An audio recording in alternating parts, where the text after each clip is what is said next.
All right, let's roll, everybody. Thank you for getting back in. Jonathan Chapman of Worth Avenue Yachts is going to moderate this panel and introduce the balance of his panelists, but he's a managing director and partner of Worth Avenue Yachts in Newport, Rhode Island, one of my favorite places in the world. He currently serves as the president of the Yacht Brokers Association of America. Has been a paramount in their forums revision committee. And I just want to say, Jonathan, just take it away. All right, thank you. Thank you very much. As he said, I'm joined today by Melanie Griffin, who is the Secretary of the Department of Professional and Business Regulation here in Florida, as well as Chevonne, who is the Director, and Grant Henderson, who's with Burgess and the Vice President of IYBA. We've all been in situations with a client or fellow broker or other industry colleague where we've had to ask ourselves, is something ethical or something legal to do? As Paul mentioned in his opening comments today, we are unfortunately or fortunately all part of a business that has relatively little regulation. YABA and IYBA as associations work really hard behind the scenes to encourage and promote professionalism throughout the industry. The CPYB program, which you all know about, is an excellent example of this. 3 states, however, that I know of, California, Virginia, and Florida, have licensing programs. We're fortunate today to have this opportunity to address the Florida DBPR directly, and I encourage as much audience participation in this panel as possible. So to get things started, Melanie and Chevonne, could you start and provide us with a little background on the licensing numbers within the state of Florida? I'll go ahead. I will say I travel with a blanket every day, and I almost brought it in here to auction it off. So I'm glad to hear that the IYBA already has you covered. But with that, Chevonne, I serve as secretary of the entire department, so all 30 plus industries. Chevonne is our amazing director of over our yacht broker industry in addition to others. So if you have specific numbers you want to share, I'll let you take it away. Okay. Good morning, everyone. As you all know, my name is Chevonne Christian. I'm the director of the division that regulates the yacht brokers and salespersons, specifically as it relates to licensing and investigations. So there are currently 4,025 active licenses as of the numbers that we ran on December 2nd. There are presently 2,767 active yacht and ship salespersons licensees, 333 active yacht and ship broker licensees, and 925 active yacht and ship employing broker licensees. And this calendar year, there have been 2,566 approved applications by the division to date. Specifically, 1,460 of them have been initial license applications, and then 1,110 have been renewal license applications. That's great. What, and how, do you have a breakdown at all of how many of those are out-of-state licenses or brokers that are residing out of state that are licensed within Florida versus resident? So we don't have that data because the licensees have to be able to demonstrate that they have or are operating within the state of Florida. So we would expect that the address that they apply with be a Florida address. So we wouldn't have that information. Yeah. Just as a show of hands, I'd be interested. How many brokers in this audience reside out of the state of Florida but hold a Florida license? Okay. Many. Get their pictures, Melanie. No, yeah. So, well, good. Could you go through the process of filing a complaint with the department? And how many complaints do you typically have in a year? Is there a norm? Well, the complaint process, we've hoped that it's a little bit more efficient now. You can file a complaint online through the department's website.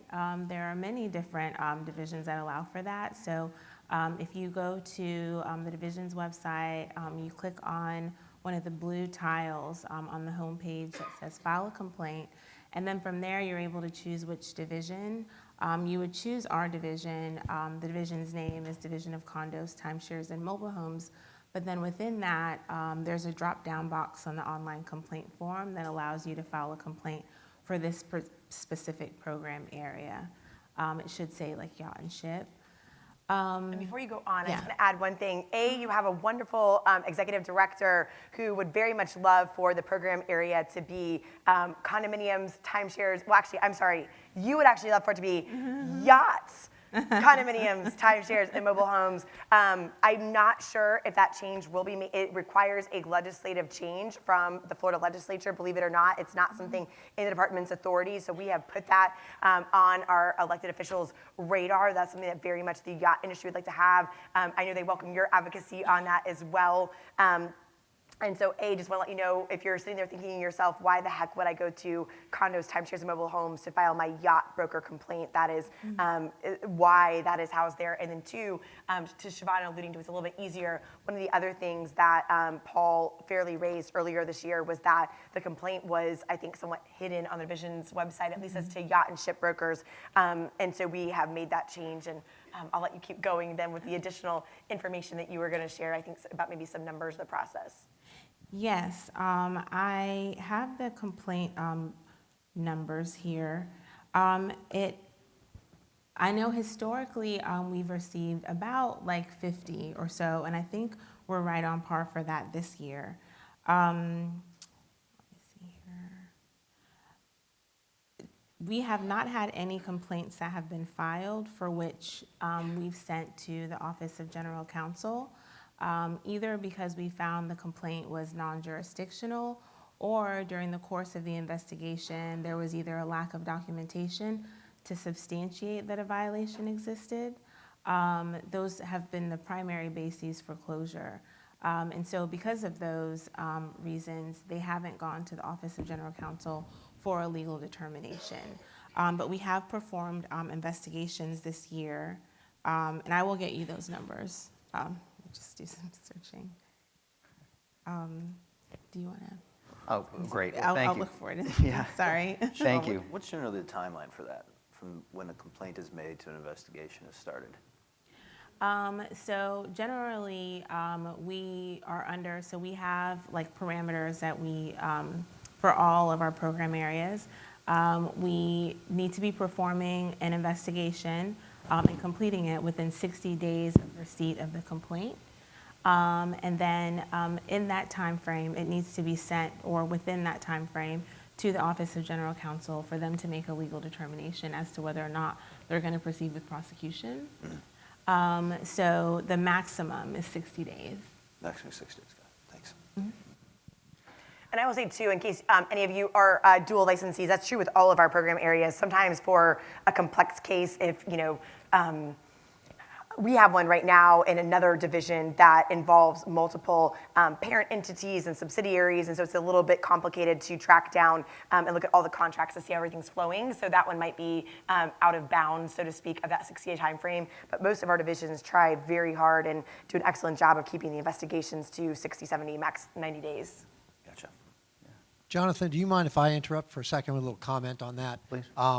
One of the things I want to mention is that since Secretary Griffin took over at the DBPR on January of this year, we've seen a very different relationship with DBPR than we'd had in the past.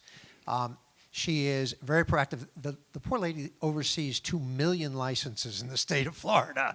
Our 4,000 licenses is kind of a paltry number in comparison. But as she said, you do have a bit of a vocal advocate who's speaking on your behalf, and she does have my number in her cell phone, and she does answer the call when I ask her. One of the things that we talked about very early in our developing a relationship was the complaint process, and Secretary Griffin and Chevonne were both proactive in getting the complaint, the ability to file a complaint, put up first and foremost into the website where people have access to it. We're working right now with the state of Florida legislature to put forth a bill that would make some changes to Chapter 326 of the Yacht and Shipbrokers Act. And one of those changes speaks to the period of time in which the department would react to a complaint. Our hope is that they would initiate their investigation of a complaint within 30 days.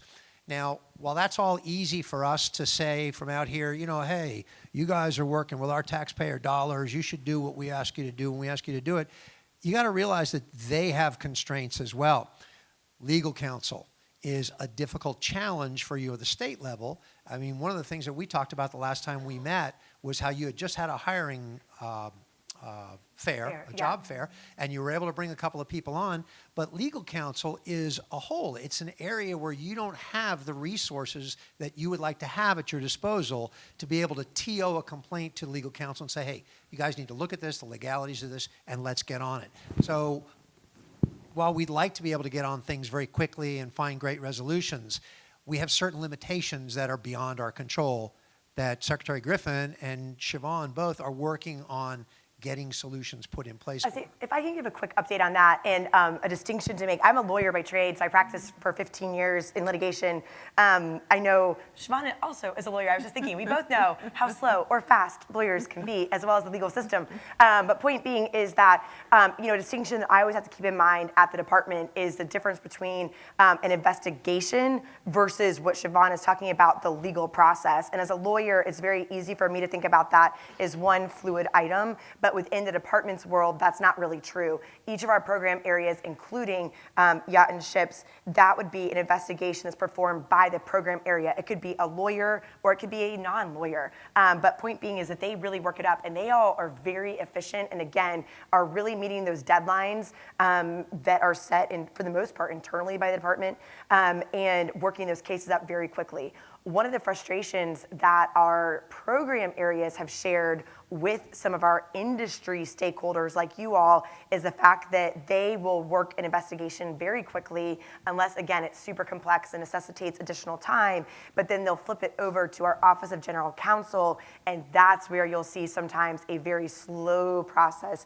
through the court system. And that is not me throwing shade on our Office of General Counsel or our legal system. It just more is making that distinction so that you can kind of see maybe where the slowdown is, not so much with Chevonne and her program area, more on Office of General Counsel. The good news is that for the career fair that we hosted on July 27th that we talked about on the West Coast, is that we onboarded 127 employees out of that event. We had about 500 applicants. We onboarded over a fifth of them, which was just excellent. But most of those tended to go to entry-level or OPS positions. It really has taken a separate recruiting effort to then fill vacancies at the attorney level. And so that's something that our new general counsel, our most recent general counsel, was so wonderful that he actually was scooped up by our new House of Representatives Speaker, Paul Renner. He is now the House of Representatives General Counsel, so that's where David Axelman is now housed. Jake Wielden, our new GC at the department, has really taken, I would say, the horns by two fists, and so he has been rapidly filling those attorney positions. We are onboarding, I think, 6 to 8, if not more, attorneys this month in the holidays, and he really has implemented some creative solutions to addressing backlogs in the Office of General Counsel, including taking on OPS or overtime at night and on the weekends to try and catch up that backlog, and then we can keep it current moving forward. And we also have, in that realm, gone back to having attorneys in some of our field offices. So step one is we just did, in case you know any attorney friends who are looking for a job, that's not a joke, like that's a real request. Please send them to us. But point being is that, in a perfect situation, we would have at least one attorney, in my mind, in each of our 13 field offices. I think there provides a great value of that, person who will ultimately prosecute the case if it gets that level, working hand in hand with the investigator through that process, making sure they have what they need.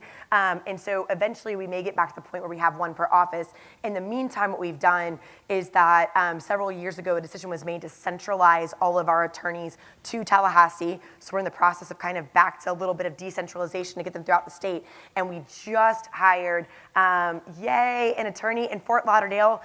He is going to onboard, hopefully on or before December 15, and he is specifically in Chevonne's division.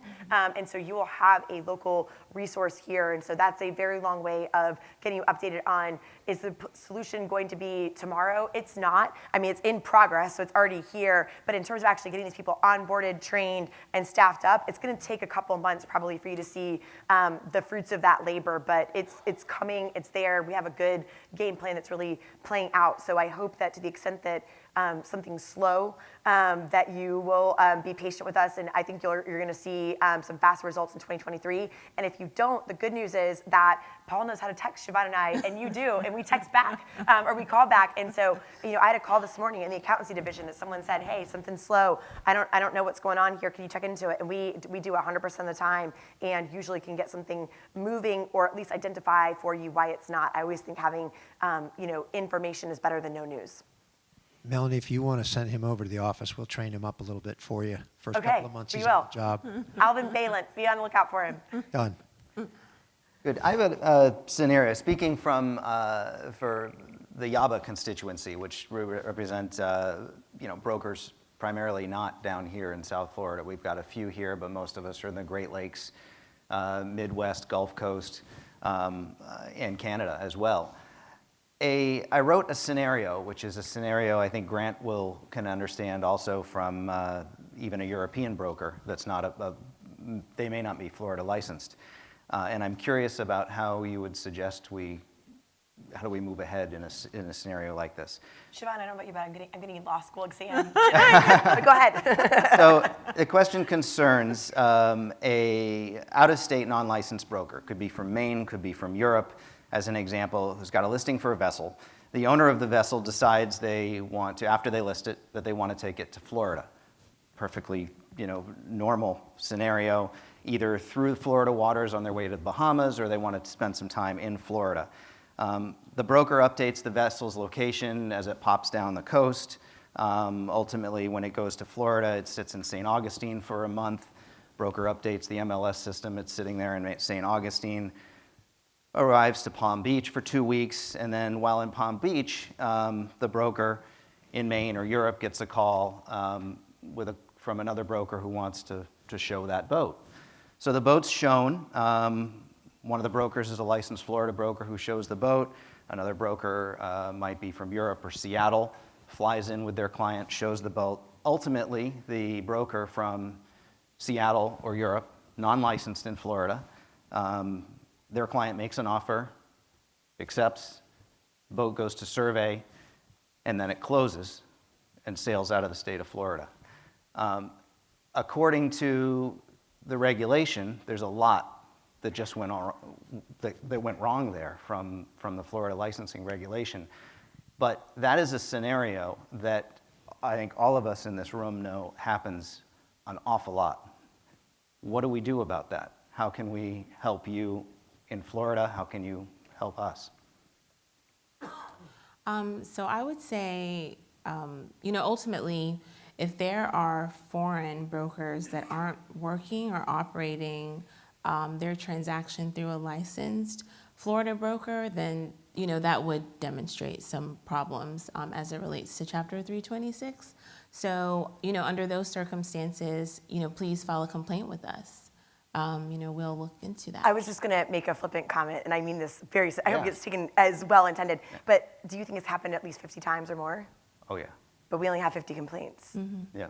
So, and that is a challenge for us in all of our program areas. And in particular, because I know the first time that Paul and I met him, he described some, really difficult scenarios in terms of not only just the hypo that you described, but also, you have someone maybe that's a bad actor that takes, several deposits, and like he seared in my brain, if you take a 10% deposit on a $4 million boat, that's $400,000 right there, right? I mean, we're not talking pennies here. We're talking significant amounts of money from people, significant harm, and that they can then, even if they do get in trouble, maybe go work for another company that they're just, they're filing papers when that's not actually what they're doing, right? So there's a lot of things that make it difficult for us even once a complaint is filed. But when the complaint's not filed with the number of staff that we have, and I just want to put this in realization forms and just hopefully show you the why of the importance of getting the complaint on our radar. But we have 300,000 more licensees today than we did on January 1st when I started my job. 300,000 more licensees in an 11-ish month period. We have 845 people moving to the state every day. That's an incredible, awesome challenge, right, to be facing, is that it's so awesome that we have such a great business climate and that all these people are moving here, but the agency didn't get more staff. So we're doing the best we can to keep up. And so point being is the best that we can do to identify bad actors and harm in each of our industries is to have the people who are on the ground to tell us and pinpoint, hey, here's the bad actor. And when we don't get that information, it makes it very, certainly if we see it, our investigators are all over it. If they go by, they don't have to have a complaint to act. It's just that when they're in their office trying to get the complaints out the door or work on a license for the 4,000 people that already exist, the 50 complaints that are already there, it's difficult for them to then also be in the field knowing about the harm that's occurring without it then coming into us. I think the harm that's occurring sometimes is benefiting the state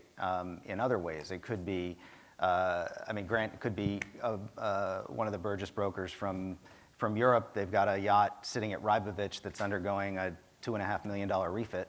The listing broker of that yacht may not be licensed in the state of Florida, but what do you do? What do we do in that scenario? Correct me if I'm wrong. That's something that happens. Yeah, it happens all the time. And we try and make a distinct effort to, if we do have European brokers or any other Burgess brokers from our office that have listings here or boats here or clients here, that we have one of our U.S. guys that is licensed in Florida that's on board for all showings. Sometimes it's difficult to do, but generally that's our policy, is that we have a Florida registered broker, Florida licensed broker on board at all times. But that's not the case for every scenario out here, and that doesn't happen all the time, that's for sure. And I'll say too, one of the things that is on my mind is that licensing and regulation is a difficult subject, and a lot of people have a lot of thoughts about it. Some people think there should be a lot more regulation. A lot of people think there should be a lot less. I think one of the things that the DeSantis administration has done very well is to deregulate and make things easier for businesses in our state, which is why we have such a healthy business climate. But it is not a perfect science in terms of where to land on that barometer, as well as how to address unlicensed activity. So what I can promise you is that the department investigates 100% of what comes our way and doesn't turn a blind eye. So we certainly want to make sure that for the things that the administration and legislature have determined should be regulated, that we're doing our job enforcing those rules and laws so that there is a fair, competitive marketplace. And I've been really impressed with how the administration has handled that in a lot of unique scenarios. But point being is that it goes back to, again, and I don't want to rub salt in the wound, but the things that we don't know about, we do the best, and hopefully everybody here, it's a small community, right? You only have 4,000 licensees. So my thought is that I'm sure there's some internal policing or business, people that you enjoy working with more than others that do things on the up and up. But so we have to trust that we're all doing the best we can to perform our roles in the marketplace. Well, and that's the difficult part, right? Is in an administration that is focused on deregulation 40. is looking at an industry and seeing, okay, this is where maybe this industry does need a little bit more regulation here and there, and at a climate where we are trying to deregulate quite a bit more. So I think it's a delicate dance to figure out which is the best way to go. 100%. And like I said, where you really saw that was that at the beginning of the DeSantis administration, as you may or may not know, there was a big deregathon where they brainstormed 51 big ideas to implement to dereg. There was then a bill that was passed by the legislature in 2020 and then implemented by the department. And again, if you I want to be clear on, the administration's standpoint is definitely to keep with that in place in terms of dereg, because it has been so successful. But certainly when you talk to Republican elected officials on both sides of the chamber, you certainly get a lot of thoughts on how much regulation is appropriate, and particularly, and not just, I think this industry for the most part is focused on financial harm, which is extremely important. You also have some really big industries that are grappling with dereg in terms of physical, mental health, construction, that type of thing, deregulation as well. So again, it's not an easy subject. I think the biggest thing, and that's where I want to just, again, you're gonna think we have a total fan club going on here, but just commend your leadership, including Paul, because the more that we're having this open dialogue, which we've, to your point, for having only 4,000 licenses out of 2-ish million, we've talked a ton this year, proportionately or disproportionately as it may be, but that just shows the level of advocacy that you have for your industry. And if there are specific scenarios that we need to look into, we are happy to do it. So one of the things that we did this year was, for instance, when it came to, and please take this as an analogy, I understand this isn't yachts, but when after a hurricane is one of the #1 times in our state that we see an issue with bad actors flooding. And so we made a substantial effort to up our advertising following Hurricanes Ian and Nicole to make sure that Floridians were protected. So if there's something similar we need to be working on for the yacht industry, as we want to be a good partner to you. Jonathan, do you mind if I comment there? Please. So we don't see as much of it in the yacht side of it as maybe in construction, disaster relief, things of that nature. I appreciate that offer, but I don't think we see as much of it. I think one of the things that Jonathan is trying to bring to light, and I don't mean to say this to put you on a hot seat, but we've got a challenge in the way our statute is written. The statute states clearly that you are prohibited to enter the state of Florida and act as a broker in expectation of compensation unless duly licensed under Chapter 326 of the Yacht and Shipbrokers Act. So the scenario that Jonathan's bringing forward is that you got a guy who's not licensed in the state of Florida, a guy or a girl who's not licensed in the state of Florida. They have a listing. The boat comes here, and the transaction is going to take place when the boat has been moved to Florida. Wasn't the intent when the listing agreement was signed, but lo and behold, by circumstances, here we are in the state of Florida. And I don't think that the goal here is to file a complaint with the department necessarily. What two brokers working on a deal that are going to make $100,000 in commissions are going to say, hey, you know what, we better call the state and tell them that we're not licensed here. Yeah, you're going to give up your 50? No, I'll give up my 50. Don't worry about it. What we're faced with is we're faced with an unwinnable position in that we want to be good stewards of the law. We want to be professionals. But the way the statute is written, we're put in an untenable position where we would be prevented from doing the business that we have a fiduciary right to, a fiduciary responsibility to our sellers to conduct, because the seller chose to move the boat to a jurisdiction where we are prevented from being able to do that business within the bounds of the law. So that's the challenge I think that Jonathan's trying to bring to light here, is not that people are coming in here and we have no problem with reporting the bad actor. We're more than happy to do that. Only 50 times apparently in the last year, but that's how bad you got to be, I guess. But the fact of the matter is, and that's part of what we've been trying to change in our bills up into the state legislature with modifications of Chapter 326, is to allow brokers from other states to enter the state of Florida and act as a broker in expectation of compensation, as long as the other part of the deal is being handled by a Florida licensed broker who knows the rules, knows the laws, and can presumptuously or theoretically shepherd the deal to a successful ethical and legal closing. So that's the challenge that we're faced with, is we have people that are put in a position outside of their own control that wind up having to run afoul of the law in order to do their job. And how do we do that? We've come up with creative solutions, but I think Jonathan's question is, what is the state, what do we do? Yeah, a lot of those brokers are unknowingly doing that too. They don't know anything about a Florida license because they're selling pontoon boats or small center consoles in Iowa. They just don't know. Or it could be a European, and they have no control over it. So I think Paul's point is, how do we help? Regulation isn't necessarily a bad thing, but this is a global international business that we're in. How do we work together? What are the solutions? I think, and I'll let you piggyback on this. I think one is that, certainly, Paul, if we can get you information for any type of communications that you have with your constituency, understanding that if I remember correctly, I think maybe you're about maybe half of that's kind of where a lot of times our associations run, is about half the licensees. Then we're certainly happy to do that, and I certainly think, advocacy or, education is certainly helpful in that realm. Beyond that, you're describing a scenario that just as much as you are challenged, oftentimes the department is as well. When Chevonne arrived into her job, she didn't write these rules or, was on the books and say, yay, this is perfect. She too opened the Florida statutes and saw the sandbox that she had been built for her to play in. And so we see that a lot in, like, for instance, with our alcohol, beverages, and tobacco division, a lot of the alcoholic beverage laws that are on the books were written around the Prohibition era.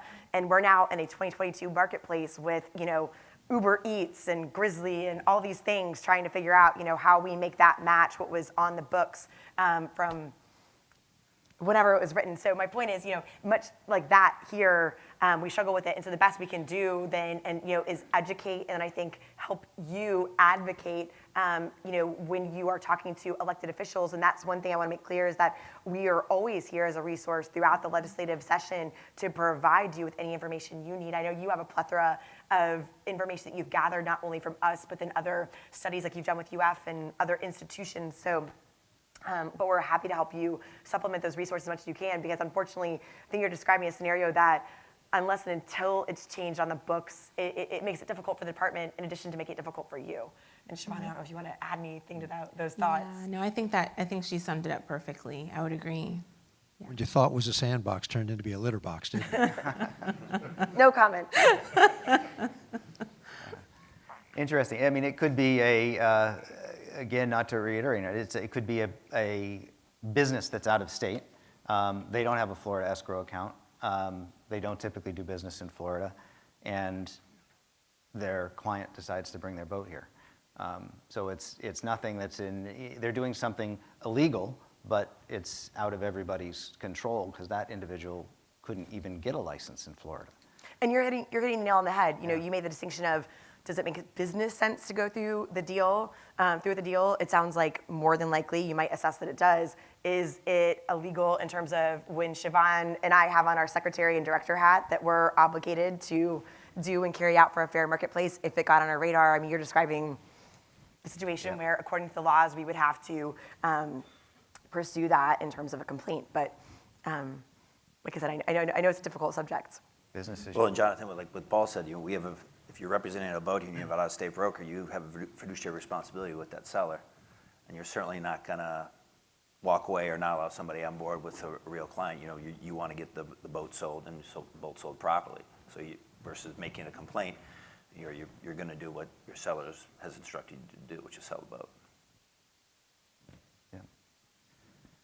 I'd be curious as to, if it were to come up to the state's attention, let's just use as an example, a non-Florida broker brings the boats in the state of Florida, grants a licensed broker in the state of Florida. It's grants listing 75-foot Hatteras, and a broker from Annapolis who's not a licensed broker in the state of Florida has a client who wants to buy that boat.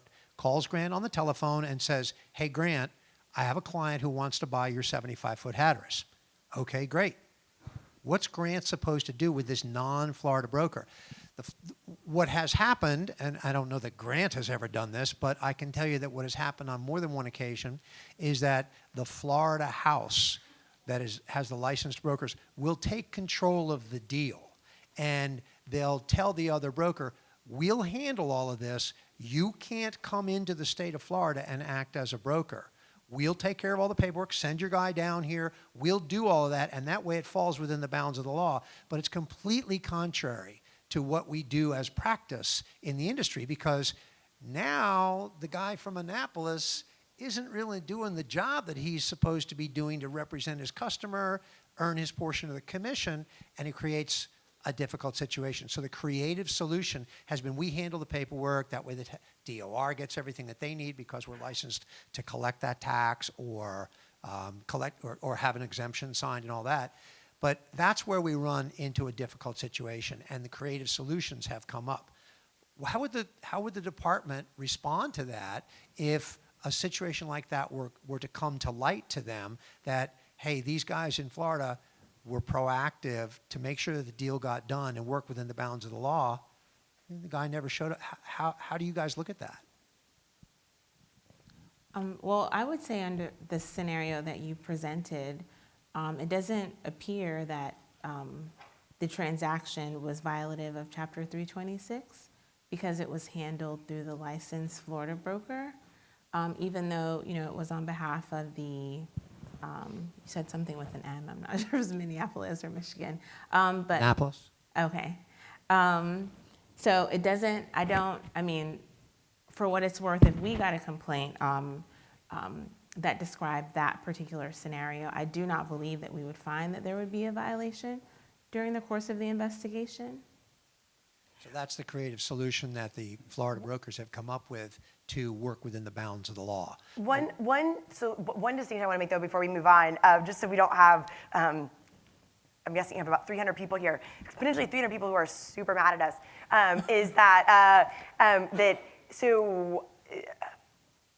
trying to think of, not to get too far in the weeds, but so Chevonne, when we get a complaint, Chevonne is quote unquote technically the client to our Office of General Counsel. So she and her investigators work it up, and then they hand it over to the attorney, and the attorney at that point, if they find a violation, it would be the ultimate person. So I hope I'm making sense, but point being is that certainly Chevonne's program area has a lot of discretion, but if they had a question and had to hand it over to our Office of General Counsel, ultimately that's who's going to make the call, and they will take Chevonne as quote unquote the client at the department level, her suggestion into account, but she may not have the ultimate say over that. This is a very long way of saying that it sounds like this is something that comes up frequently in the industry, and yet I don't know that it's come up frequently in terms of, for a lot of reasons we've discussed today, in terms of complaints that Chevonne and I have actually had to work through.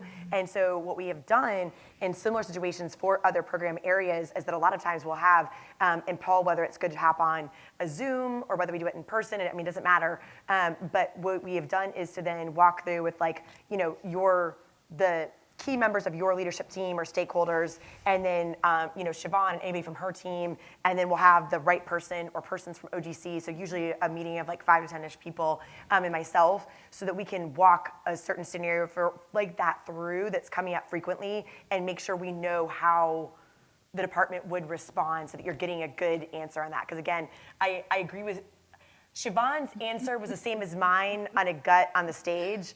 But since we haven't worked that through with everyone, I don't want you guys to be relying on this advice and then come to us and say, what the heck? So maybe that's something we could set up a meeting, and then maybe that's the first communication we're sending out in your next e-blast or newsletter or whatever it is that you guys need to communicate.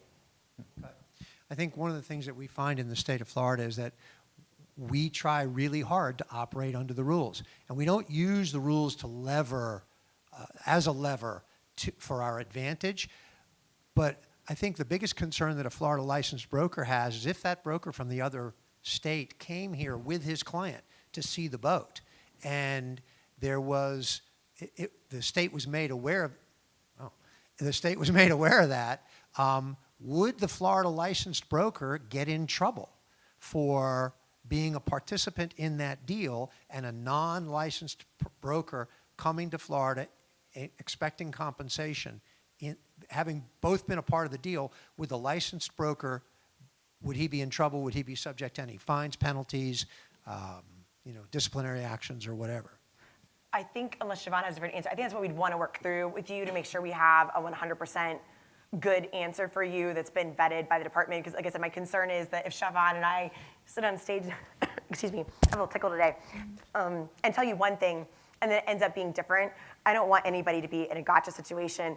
One thing I do want to make clear, and that's why I'm excited about having this conversation, and I know Chevonne's committed to it as well, is that what I see across all of our program areas, and I was relieved to see this when I first came into this job, is that certainly the name regulation, I think sometimes has a certain stigma with it. What I have seen from both internally in the department as well as the DeSantis administration is that there's definitely a willingness to try to work through and get to yes and a solution when we can. There are certain times that we look at the rules and we say, we may not agree with it, but based on what's here in black and white, unfortunately our hands are tied. That's where, Good thing session is starting again in March, right? There's always that new opportunity each year to go before the legislature and see what we can get changed. So every once in a while, we do run into a roadblock with something that just, is on the books in a way that all of us internally and our external stakeholders may not love, but we do our best internally to find creative solutions like what you're describing. And like I said, I just don't want to absolutely sign off on it here unless Chevonne's thinking differently. And then like I said, you rely on that advice, and then it gets up to someone else in the Office of General Counsel, and they're saying, what did you guys do at that conference on December 5th? So Yeah, she's right, and I appreciate you saying that, yeah. Yeah, the look on your face was not that you wanted to make a decision, right? It goes beyond what you were just saying, Paul. It goes the economic impact drivers. I'm just thinking to the state of Florida, from the Fort Lauderdale Boat Show, the Palm Beach Boat Show, the Miami Show. I bet if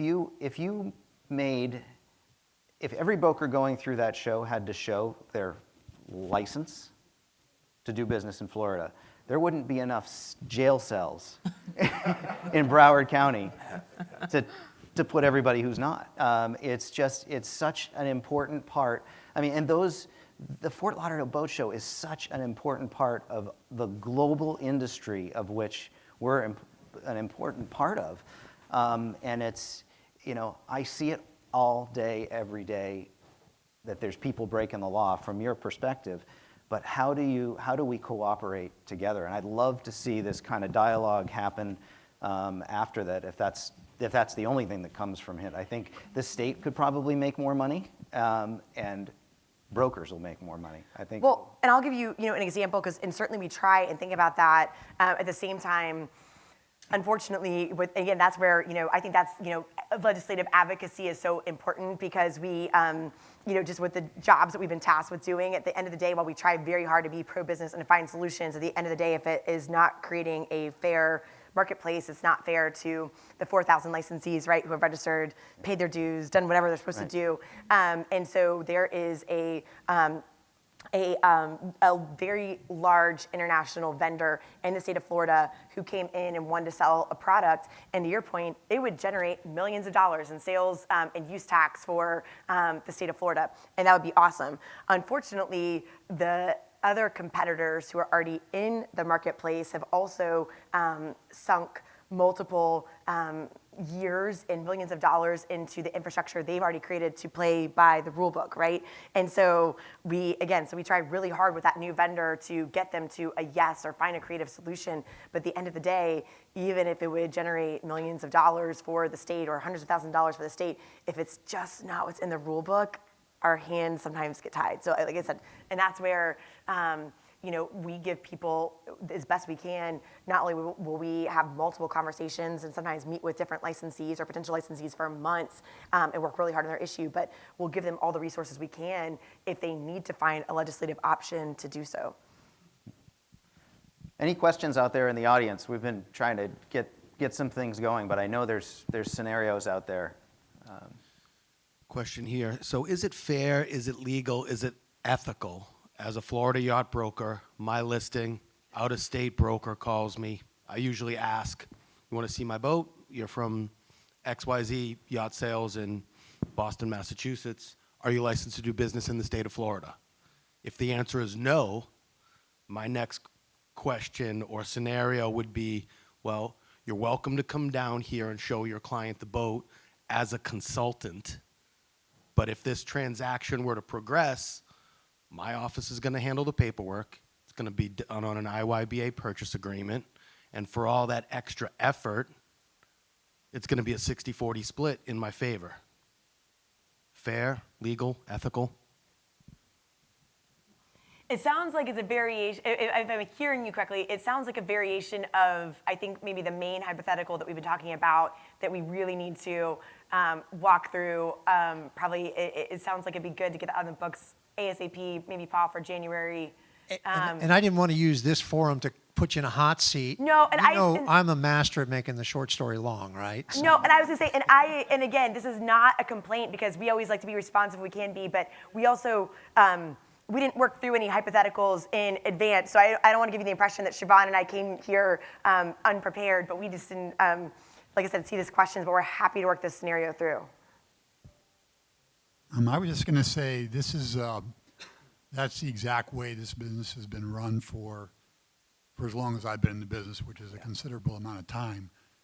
And it really does work that way. I think it's just more communication, because I think it's the client's interest to have the client aware of how the deal is being structured, because he's the one who controls the money, he's the one who's getting the product, and if you make him aware of it, I really don't see an issue with it, because like you say, it's really not, I can't see where it's breaking the law. And the additional thing you have to keep in mind is that these are three-party transactions, right? You have a seller, a buyer, and a broker, where new boats this is not required to be licensed in Florida. So when you look at the boat show, the majority of the product there is new, and anybody in the world can come in and sell that without a license, so that's not an issue. It really comes down to, again, three-party transactions, which is really what the law is written for. And right now, I really can't see a way that, this could be changed if we want to be a licensed state, and as long as there's unlicensed states out there, which I believe there's 48 out of 50 that are unlicensed state, maybe 47, I don't know, something like that. I see some heads bobbing, yes, on that. But anyway, we've kind of had a partnership between the IYBA and the state over this issue for previous administrations to yourself and so on. So I'm just trying to put some light on what's happened before and how it actually works. And that is the exact way it does work, is, we ask that we hold the money in our escrow if they're going to come in and actually perform that. I understand if the deal is done out of state, even though the boat's here, then it can still remain out of state. So anyway, different part of that. Got another one over here. Just one of those guys you need a picture of here, Melanie. What is the penalty for a broker that's unlicensed that does a transaction in the state of Florida, and have you actually penalized anybody?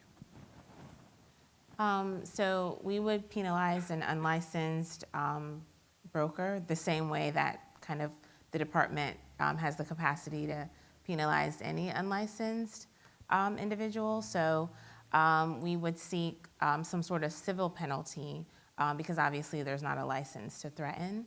And we would sometimes, require that, they become licensed, to perform any, subsequent transactions. But, you cannot necessarily make someone become licensed. They can just say, I'll pay the civil penalty and walk away. So, but that's primarily civil penalty. What are the numbers on those? How much? So we haven't, I was just looking at our case numbers for the year to date. We have had 40 complaints, and 8 of those cases were investigated, but closed subsequent to investigation. So none were sent to the Office of the General Counsel. So we have not had any that, I guess warranted civil penalty. Honestly, I would have to look at the allegation types for each of those 40 complaints, but it is not often. I was sent kind of a random sample of kind of some of the more prevalent issues that we're receiving. And a lot of them are not unlicensed activity, surprisingly, because it seems like that might be one of the chief concerns from you all. But What are they? What do they involve? Do they have ethical violations or? Well, primarily non-jurisdictional violations, some of which I was looking at the 8 cases. Those had to do with whether or not someone performed or did misrepresentation. People or complainants believed that perhaps a vessel was being advertised as being a certain thing, and it wasn't.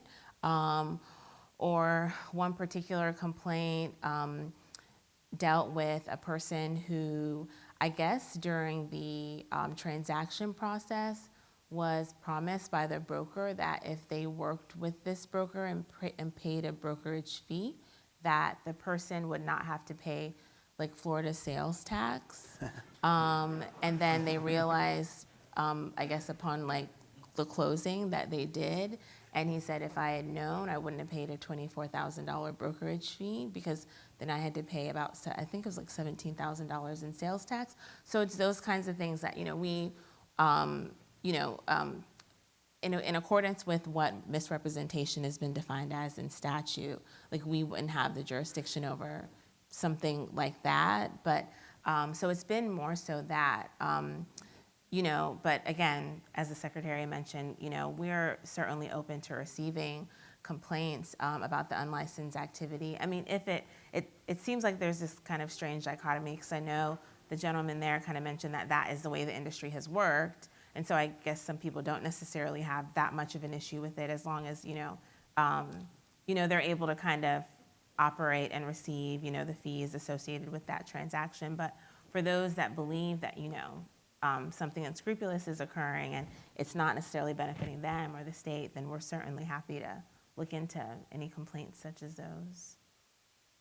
Sounds like we need to get those individuals you're talking about involved with IBA and YABA. Yeah, yeah, It doesn't sound like the association members are the ones. Yeah. yeah. I think the ability to have a conversation and remove the gotcha is going to be to give us some operating guidelines where the state statute describes a gotcha situation when applied to real world terms.